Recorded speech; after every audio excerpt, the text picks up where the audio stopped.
So, Stephanie, why do you think so many people are single right now? I was just talking with you briefly before we started the live about half of the population of the United States is single. And I'll give you another stat. 34% of Americans have never been married. What do Mhm. you think is why do you think this lack of commitment is so big in this day and age of digital dating? Well, one, I think that a lot of people are experiencing burnout in the dating and the digital world between dealing with ghosting and red flags and ending up in abusive relationships and just maybe even, the burnout of like dating for like 6 months and then something comes up, they break up, and then they are on to the next person, date for 4 to 6 months and break up again. You get burnt out on that, right? But I also think that a lot of people are actually starting to take more time in between breakups and to work on themselves and heal. Whereas older generations, they tended to be more like afraid to be alone. And so they would jump from relationship to relationship. Whereas like the millennials and younger generations understand the importance of taking time to heal and working on yourself and not taking baggage from a previous relationship and bringing it into a new one. So people are actually spending more time alone and single in between relationships than they used to as well. I want to talk about that because this is very important. I was talking to a young lady the other day about this same topic, which was why is it people don't think it's important to make sure that they've done the work on themselves before entering in relationships? And I'll expand a little bit on that. When I got divorced, or even before I got married, I told myself, I said, I want to give whoever I meet, my person, the best version of me. I don't want to give you what's left over of me. And what does that mean? That means that I want to walk into this relationship knowing that I'm giving this person the best mental part of me, the best spiritual part, the physical. I think it's important that people start preparing for the relationship that they say that they want. And the reason why you can't get the results is because you're not prepared. If Mr. or Mrs. Yeah. Right walks in, have you done the therapy? Have you done the work? Are you going to the gym? Are you relationship material to where you can give yourself freely knowing that I am the best version of me? And the question is, does the person you're dating deserve the best version of you? Absolutely. And if one of the things I preach is if you don't know how to love yourself, if you don't know how to be intimate with yourself, how can you love and be intimate with someone else? How can you expect a partner to love you and be intimate with you if you don't even know how to love yourself and be intimate with yourself? Knowing, and that intimacy isn't a sexual intimacy that I'm talking about. I'm talking about deep down the hard work, knowing who you are, getting into the nitty gritty of who you are. Have you healed? Have you dealt with your demons? Have you healed from past traumas? Have you cleaned up your life and giving yourself showing up as the best version of you? Have you done that work? That's that intimacy within yourself. And unfortunately, a lot of people haven't done that work. And that's why they keep falling into the pattern of, okay, I'm in this relationship for a couple months and then move out. Then I'm in this relationship and it just is a repeated cycle until you pause and take time for yourself. And um, it could be a scary thing especially if you're uncomfortable with yourself. If you're uncomfortable with who you are, it's really fucking uncomfortable to be alone and be single. But if you love who you are, you're comfortable with who you are, you're not really going to have a problem being single. You're going to be out doing your thing, getting in your hobbies, you have friends you go do stuff with. So being single, it doesn't impact your mental health. You don't get depressed from being single or alone. You actually enjoy your alone time. You're your best self until the best version of your partner shows up because they've done the work for themselves, right? Yeah. I was just thinking about this. Do you feel that dating in the digital age has made people believe that they have more choices and options than they really do? And, Yes. I say that, and I was a part of that crew. I'm like, it's okay. I'll just find another girl. Like, it's like, I haven't even been to this continent or this continent. I'm like, come on. And it's really so much bigger than that. It's so minute because we have to think about it. Like, even our friendships are very minimal. What do I mean by this? That you're not gonna find a ton of people that you just like get along with as friends or in intimacy levels. So to be arrogant and to think that I can just keep swiping and I'm gonna find my person, no, like it's like a needle in a haystack. Like think about it. Like you don't like everybody. Everybody doesn't like you. So and you can go through tons of people and like none of them. So it's Mm-hmm. very important that you start to realize when I meet people that I match with, and I don't mean match with like in oh they click me and I click them. I mean, do we have the same goals? Do we have the same aspirations? Are we heading the same way? And make sure when we meet those very rare people that ticks most of our boxes, we'll call it 70 to 80%, to not treat this person as a disposable item, realizing that wait a minute, I don't match well with everyone. I don't get along with everyone doesn't like the same music and songs and wants to go where I want to go. I need to nurture this relationship. I need to cultivate this relationship and treat it as if it's rare because let's just be honest, finding a person that we like and that they and we like each other, that's not Mm-hmm. common. It's uncommon. I think people honestly need to get more selective and before you go out into the dating world, know what your boundaries are. Know what your standards are. What are you gonna accept and not accept? And be selective. It's okay to be selective instead of just, okay, I'll just date whoever because I don't care, blah, blah, blah. Well, no wonder why you're in a crazy cycle of dating and you've dated 20 people in a year because you have no boundaries, you have no standards. You're just willy-nilly out there dating and you don't know yourself. Obviously, that is what that tells me is you don't know yourself. If you've been dating someone for like 20 people in a year, you obviously don't know what you're looking for. You don't know yourself. And make a list of questions to ask, especially if you don't really know what to ask.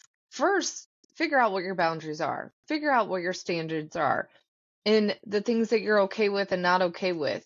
Why date someone just to date, say you're dating someone when they don't meet your standards, they don't meet your boundaries, and you're just setting yourself up for failure. And for that person too. That's not fair to them that you're just willy-nilly dating. They could be really trying to find their person to spend their life with. And now you've just wasted 6 months of their life that they could have actually probably found their person too, right? So there's, I think, an aspect in that as well with dating. And that's part of the authentic connection. And that's what I think so many people struggle with in the digital dating is finding that authentic connection. But it depends on how you show up. We can only control what we do and how we react. We can't control how someone else shows up. But the more, my belief is the more you show up authentic, the more you're real, the more you've done the work, you're going to attract that in your life. But if you're being fake, if you're not being authentic, if you're not showing up, if you're not doing the work,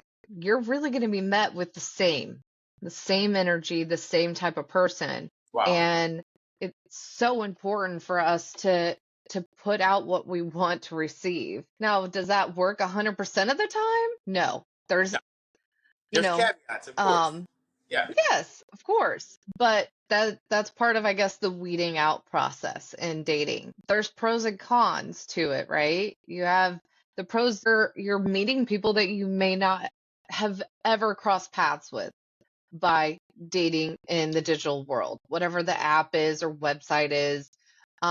Shoot, was it 2000? I think it was 2000, 2001 before online dating was a thing. Yeah. I met someone playing Monopoly on Wow. games.com. Wow. Yeah, so it's so different now because there's actual apps, but to think back like that long ago dating, I met someone on games.com, but we had commonality and conversations, but we were also our authentic selves too. in that. But the cons to it, right, can be the choice overload. So many choices on, and especially if you're on more than one dating app, you're looking at And there's really potentially like 1,000 different options, and you're having to just sit there and swipe right, swipe left, and then if you've got like 20 conversations going on, trying to keep all those up, it's exhausting. it's exhausting. It's trying to keep up with where she's from. Like you don't, and then I would get this a lot. You don't remember? I already told you, and I'm like, no, I don't remember. I remember five other girls I'm talking to. Of course, I don't exactly remember where you're from per Yeah. se, Yep. but And the burnout, the ghosting, which never, ghosting wasn't ever a thing until this whole dating world where people can just, and for me, I, being my authentic self and transparent, when I was in the dating world, I'm taken, so I'm not in the dating world now, but when so Stephanie, you're I off the was market. very honest and yes, I'm off the market. Sorry guys, don't DM her, okay? El finite. But I would let them know, like, hey, great talking to you, but I'm just not feeling a continuing connection. I'd rather let you know than waste your time. And it depend on the person and the conversation we had, right? But I couldn't allow myself to ghost someone. That was just not who I am. But You know what I I got think? ghosted numerous times, and It's it normal. sucks. Yeah, of course it sucks. Yeah. And I want to talk about this really quickly. I think it also, dating in the digital age, and this is coming from my own personal experience, like I feel like for the longest I went for the girls that I thought I liked. And I think a lot of people go for the Mm. shallow, external, he needs to be, 6'5", Jack, driving a Lamborghini or, whatever your, what is it? What's the word I'm looking for? It'll come to me. This is a very, very Your shallow. fantasy, your dream, like, yeah, it's a Yeah, fantasy of and what so you imagine is the ideal perfect person. and really it came down to this for me. I really understood that what I was going for, the look of the girl I was going for, the kind of girl wasn't matched up with my core values and where I was going. It was just aesthetically, it was pleasing to me. And it's like so many of us are going for what looks good versus does this feel right in my spirit?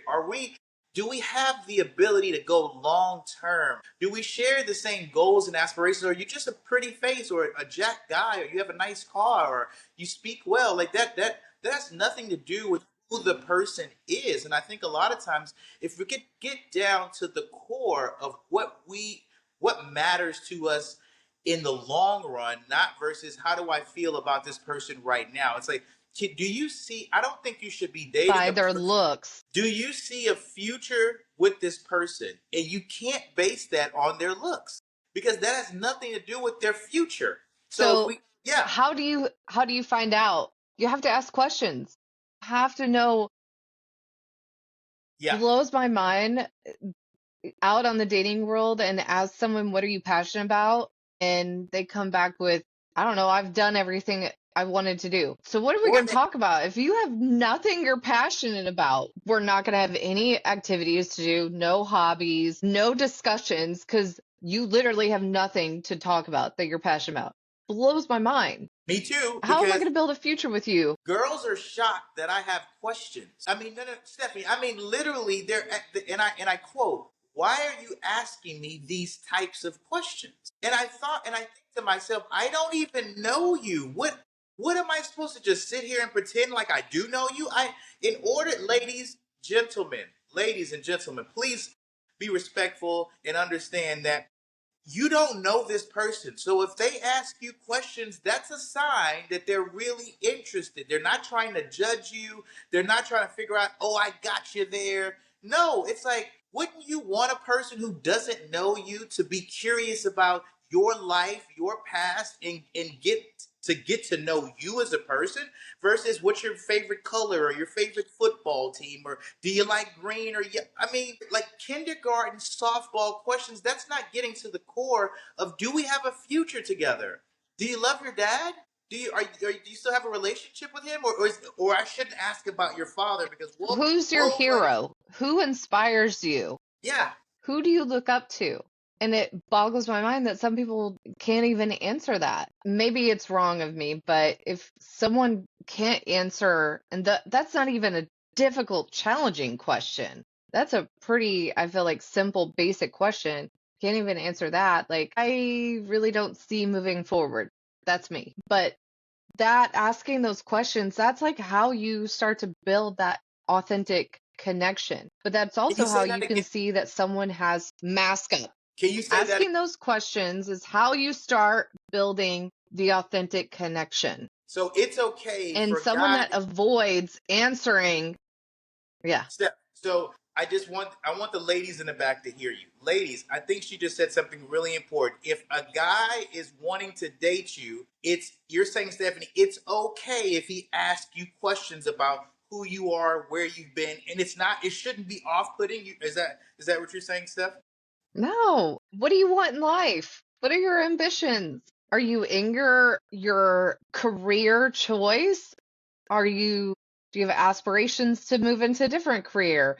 Do you want to go to college? Are you in college now? What are you studying? Like, those shouldn't be uncomfortable questions. Whether it's a man or female, there should not be any hesitation in answering those questions. Like, for me, if someone hesitates to answer basic questions like that, that's a red flag. Like, So let's that talk tells me about they have that. a mask up. So let's talk about that. So if women and men are dating out there and they're on a date and the person's not asking questions, should you be concerned? I am. I'm not just sitting here to be a pretty face or to look at a pretty face. Like, I want to build connection. So if Asking that's questions not builds happening, we're connection. just sitting here. So asking If we're questions just sitting builds, and there's no conversation, yeah. So asking I'm questions out. builds connections. Is that what you're saying? Asking questions Yes. builds connections. Okay, Yes. So leading into that, okay, I want to go a little deeper. let's go. There's some keys to creating the authentic connection, and I really want to like speak on these. So, clarity, know your values, know your desires, know your non-negotiables before you start a conversation with someone. What are your intentions? So, being intentional, I think, is huge. It's your photos and your bio that actually really reflect your personality and your truth. Take off the filters for pictures that you're posting. Wow. Have a real unfiltered raw pictures on your profiles. And in the bio, speak to your truth. Who are you? The communication that we were just talking about, asking those deeper questions, moving off of an app mindfully, not rushing, but if you feel like the conversation in the app is moving in a good direction, then move off the app into like texting and calls, right? Yeah. Your presence. Dating without distractions drives me bonkers to go out on a date and the guy is on his phone, playing a game or texting or checking social media. Like, seriously? I'm out. That's my last date with you. Like, it's rude. It's disrespectful. That's one of my non-negotiables and boundaries because you're not being present with me. How are you going to get to know me and how am I going to get to know you when you're not even being present? Right? And it's listening versus just waiting to reply. How many have you been on a date and you're asking questions or you're sharing about yourself and they're just nodding and you know they have not listened to a damn word you've said? So you're saying a person They should can't be even actively speak back listening? to you about what you said. So are you saying Yes, a active person should be listening. actively Absolutely. listening? So what is actively listening to you Yes. mean to you? Can you describe that? What is actively listening? Well, part of active listening is listening to understand, not listening to reply with a, oh yeah, yeah, yeah, or no, I'm not, no. Just those simple, basic replies, like that tells me you weren't listening. You have no idea what I was even talking about. You're just giving me a reply to appease me. That's annoying because that makes me not want to continue to talk to you because you have not listened to a word I've just said, and I think that that is rude and disrespectful. I'm sharing something deep about myself. And just as if you're sharing something deep with me, I'm setting my phone down and I'm all ears. I lean into you. I want you to see and hear and feel that I'm listening to you. And then if there's like a pause, I may kind of give a recap of what you said. Like, this is what I heard, just to make sure that I heard what they were saying and sharing and letting them know that I understood them. Boundaries is one of the other ways to connect that authentic, like learning to say no gracefully and to walk away if there's misalignment. You don't have to stay dating someone out of guilt or feeling bad because they're a good person. They just may not be your person. And it's okay if they're not your person to say, you know what, this isn't working. I wish you the best. Can you say that again? You said you could be a what kind of person? And then the last, yeah, You could be a good you could be person, the best person. but you're not my person. So you were telling me about the They could be keys. the best person for the next person they end up meeting. Yeah, you are a You great know, they person, could just be the not great. best person for the next person they're meeting, but I got to take myself out of the equation so that they can meet their person. And then I, in turn, can meet my person. Yes, yes. But if I'm staying out of guilt, I'm staying out of not wanting to this person by breaking up with them or telling them this is just not going anywhere, I'm doing a disservice to both of us. So And why not also, just be honest about it? We're adults. stop dating people to go on food dates too. I think that's stupid. You're literally sitting down with people. God, Stop yes. when you because you talked about dating with intentions. You know you don't like her or you know you don't like him, and you're sitting down because they're offering something that you want. You're just taking advantage of them. You have no interest in being with this person. Like, Hmm. stop doing this to people. Like, literally, because that's what makes it bad. Once Yeah. guys and girls I catch on, had yeah, once they catch on I to had a what you're roommate that doing. was notorious for going out on dates with guys just so she could get a free meal. And it never ended well for her. She's still single. I wonder why. I wonder why. The Which guys kind are of leads me into the next and go, last go. leads me to the next and last like key thing to creating authentic connection is that self-work, doing that inner healing so you're not repeating old patterns. Period. Can't preach that enough. And I would encourage everyone that's listening, write down 3 words that you want your future partner to feel when they're with you. I'll write that down How are now. you showing up? How do, yeah.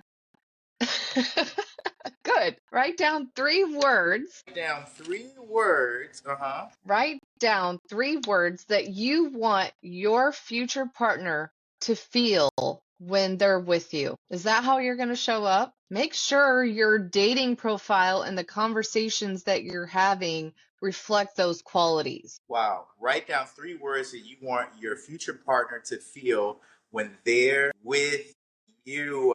Oh my God, Stephanie, that With is the you. gold. That's so golden, guys. I hope you got your pen and Hmm. paper out for that one. That just gave me goosebumps. Me too. I got excited just hearing it. That I just was gave me like, goosebumps. whoa, that's big. That was, I mean, listen, guys, Yeah. if you get anything out of that, that's the golden ticket right there, ladies and gentlemen. Wow. Stephanie, you have been amazing. I have a little nugget for you, Gerald.